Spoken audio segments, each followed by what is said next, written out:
Oi, pessoal. Meu nome é Elise Trindade, eu sou psicóloga jurídica, coordenadora da Vida Mental Perícias. Nós estamos iniciando mais um Mentes Forense, podcast da Vida Mental.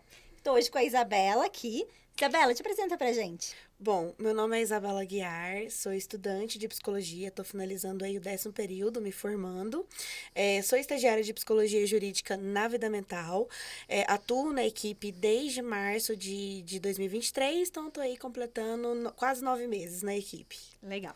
Isa, a gente queria falar hoje um pouquinho sobre a questão, né, dos transtornos de personalidade e dos transtornos mentais, né? É um tema super delicado porque as pessoas confundem muito, né? O que é um transtorno mental e um transtorno de personalidade. Afinal de contas, qual é a diferença, né, entre, por exemplo, um psicopata e uma pessoa com transtorno de personalidade antissocial? Nos conta um pouquinho aí como é que é isso do ponto de vista técnico. Bom, transtornos mentais, tudo também vai depender do nosso referencial teórico. Pegando aí como base o DSM, que é o padrão mais utilizado aí na clínica e também na área forense, quando a gente fala de transtornos mentais e de personalidade, né? Utilizando o DSM-5, ele traz que transtornos mentais, eles podem estar voltados. Sejam transtornos neurocognitivos, transtornos aí de humor, já os transtornos de personalidade, eles são uma classe à parte, né? Estão separados ali dos transtornos mentais, justamente por não serem exatamente. A personalidade a gente entende como algo mais intrínseco, mais profundo, mas faz da pessoa ser quem ela é. Diferentemente, por exemplo, dos transtornos mentais. A depender aí do tipo de transtorno. Por exemplo, uma pessoa que nasce com autismo, é uma pessoa autista.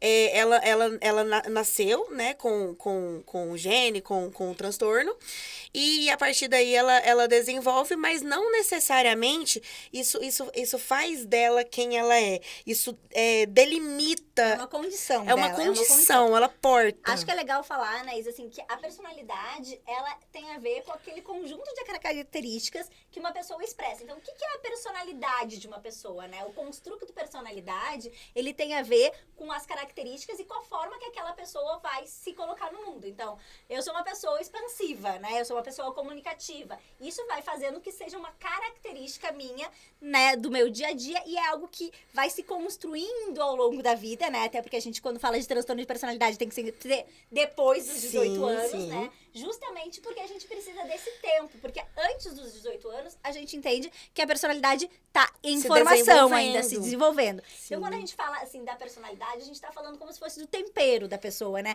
Aquelas características que tornam cada indivíduo único e exclusivo, né? Então, assim, essa questão da individualização, né? A essência da pessoa. Perfeito, seria, né? Como assim, a soma dos comportamentos, das emoções que são padronizadas de uma pessoa. Por exemplo, existem pessoas que são mais introvertidas e pessoas mais extrovertidas, como a nossa querida doutora Elise, nós, né? que conversa muito. Então, tem pessoas que são mais introvertidas, mais extrovertidas. Essas são características essenciais de uma pessoa, que fazem dela, né, ela se mover no mundo de uma certa maneira. Então, tem características que são, de fato, mais explícitas, né, que são mais realmente assim, mais cristalizadas mesmo no indivíduo. Então, essas características que são cristalizadas, que fazem do indivíduo ser quem ele é, né, essas sim são o que a gente chama de personalidade, que permeiam a personalidade, né? Que é diferente, né, Isa, da questão que a gente estava falando da condição, né? Então, quando a gente está falando de um transtorno, a gente está falando de uma condição que ela pode, inclusive, ser temporária, provisória, ou seja, eu não vou ser assim pro resto da vida. E daí tem uma questão, né, Isa, que é a questão da própria cura, porque o que tu entende? O transtorno de personalidade e os transtornos, né, mentais. Sim. Cada um deles tem ou não tem cura? Como é que funciona isso? Conta pra gente. Como a gente ama falar na psicologia, depende. Tudo depende. Mas, assim, de modo geral, os transtornos de personalidade, a gente nunca se fala em cura, porque, de fato, como conversamos, é algo que está no indivíduo. Faz parte dele, faz ele ser quem ele é. Então, não falamos em cura. Falamos em tratamentos e, dependendo aí dos transtornos, tem transtornos que são mais pelas próprias características do próprio transtorno mesmo, os próprios sintomas, né? O que realmente faz o transtorno ser qual ele dificulta ainda mais a pessoa ser adepta, né? Se adequar a um tratamento psiquiátrico, psicológico. Então, digamos que se a gente fosse pensar talvez num nível de complexidade de adesão ao tratamento, o transtorno de personalidade, ele é mais complicado. Não só por não ter cura, mas pela própria pessoa ser resistente a compreender que ela tem uma condição, né, que de fato faz com que ela necessite se tratar para conviver bem em sociedade, com ela mesma, claro, e em sociedade. Já os transtornos mentais, de modo geral, eles são, a gente fala em tratamento.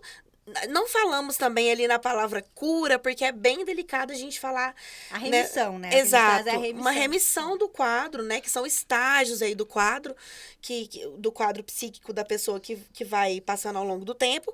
E a gente fala ali numa remissão parcial, completa e também a depender.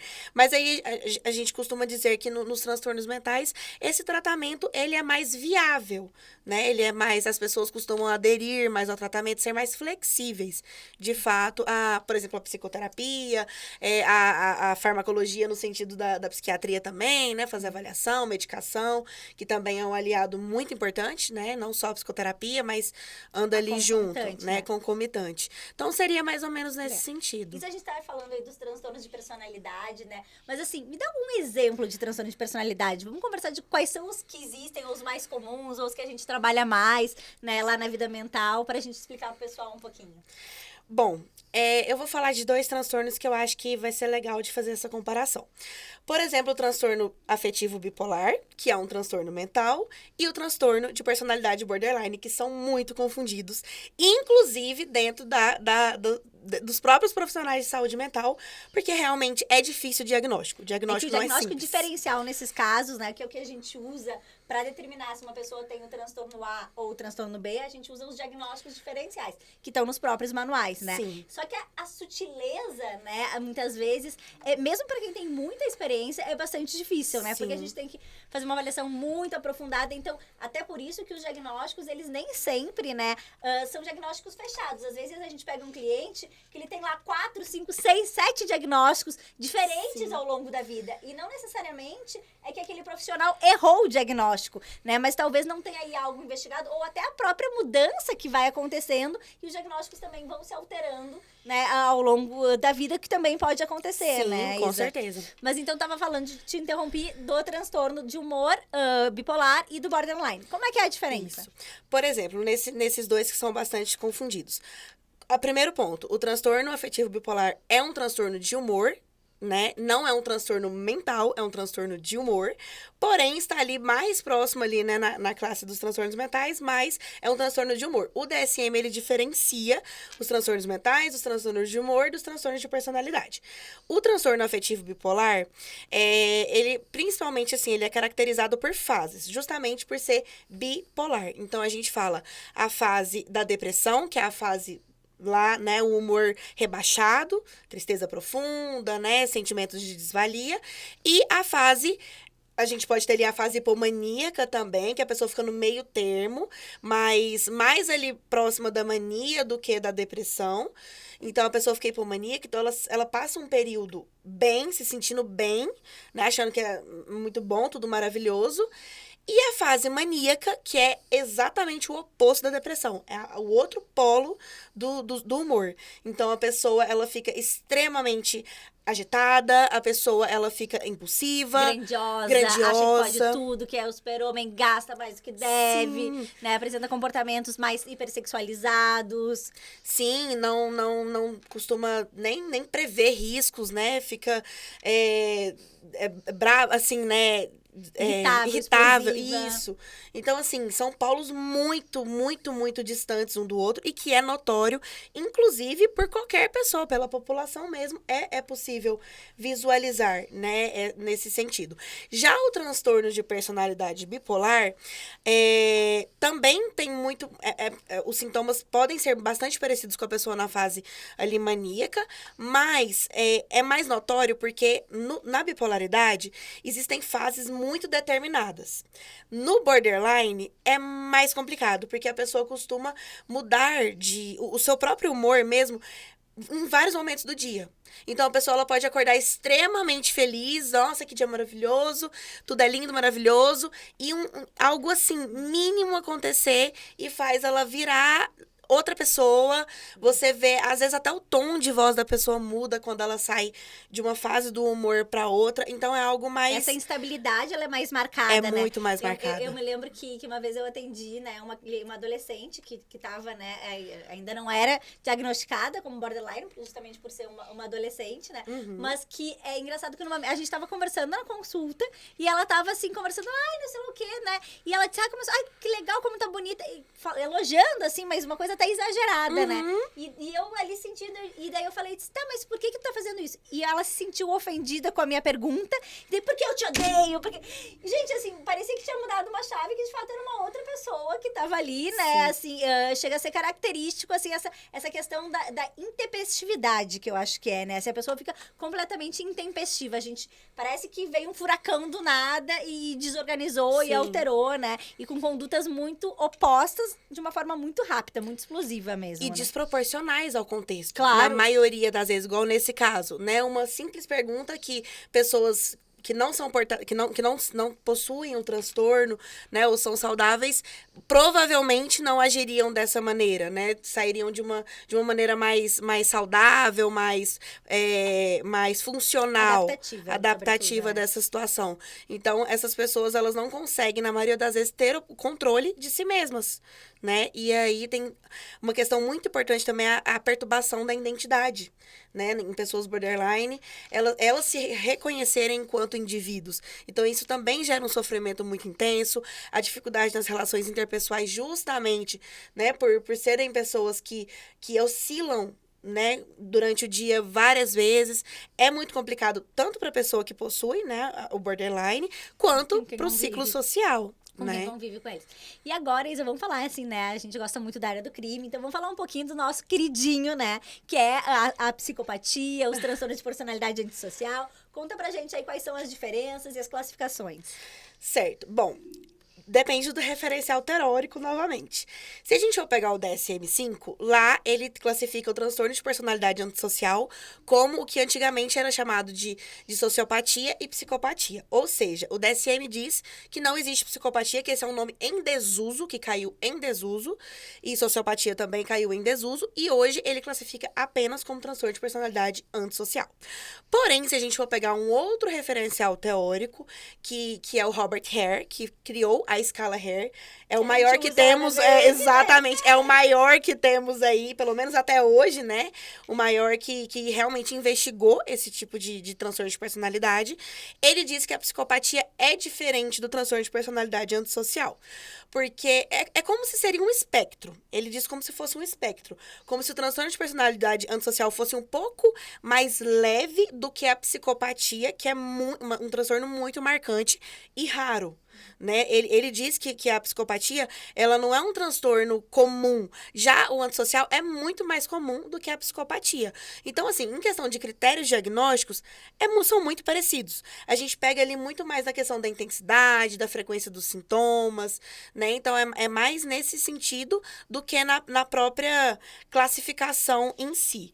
Então, na VM, nós utilizamos a escala Hare. Então, ali, né, no nosso trabalho, a gente compreende, conforme Hare diz, que psicopatia é uma coisa, é um tipo de transtorno um pouco mais grave, por assim dizer, numa escala de intensidade, e a transtorno de personalidade antissocial, dentro de uma escala também de intensidade, seria um pouco mais leve. E explica agora pro pessoal, Isa, como é que funciona assim.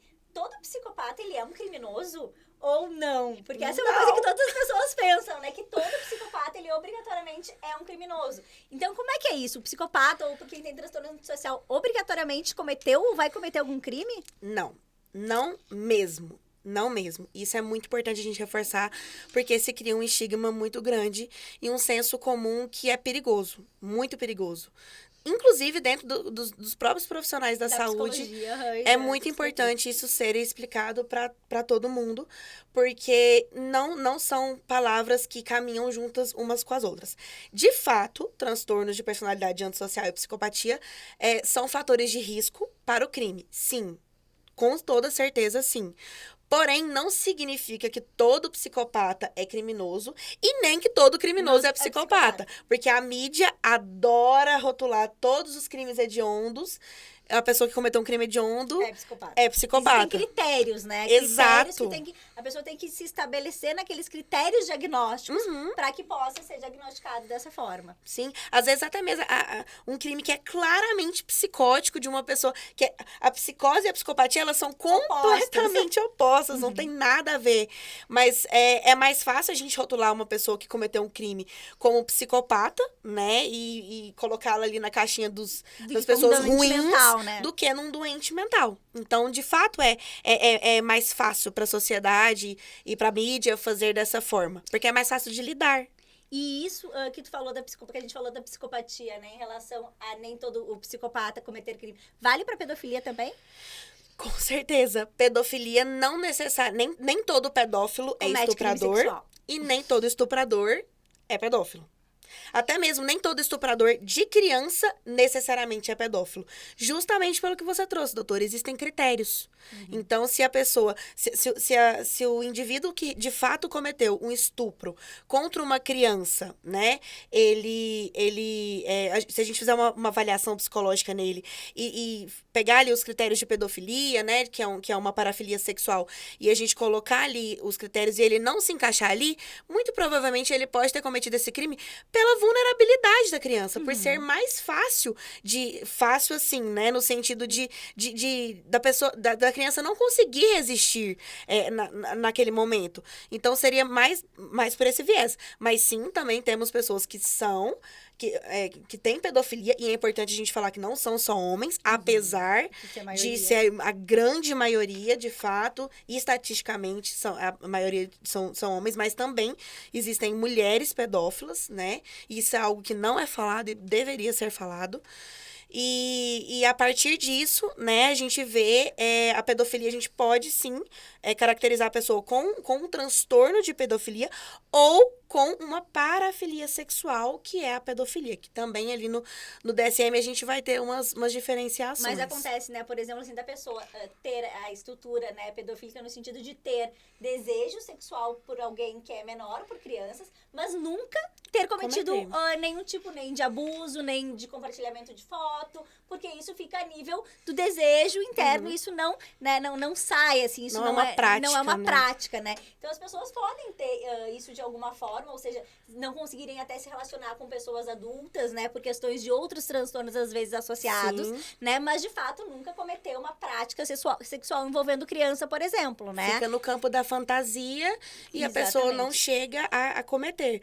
Mas é muito importante também a gente pensar nisso, porque uma pessoa que tem esse tipo de desejo sexual, seja por exemplo, pedofilia, mas também podemos falar que de zoofilia também, que é uma parafilia sexual, né, que a gente põe aí, que são tabus na sociedade, e é compreensível o sentido da aversão enquanto seres humanos que a gente tem disso, mas é importante a gente entender que caso isso seja somente um desvio, né, da pessoa em relação a esses desejos, essa pessoa muito provavelmente também está em muito sofrimento. Exatamente, e a gente fica sempre pensando nisso. Geralmente, nesses casos, quem sofre é o próprio indivíduo, né? Então, a gente tá muito acostumado a pensar no outro, nele como uma pessoa que é má, que é ruim, mas a gente não se dá conta, muitas vezes, do sofrimento que essa pessoa tá vivenciando e de que ela precisa de ajuda, né? E às vezes é tão tabu, como tu falou, né, Isa, que até pra buscar ajuda é difícil. Sim. Porque eu profissionais que querem trabalhar com isso. Eu tenho medo de ser julgado, e daí como é que eu vou pedir ajuda se alguém vai, daqui a pouco eu vou chamar um profissional, vou dizer isso,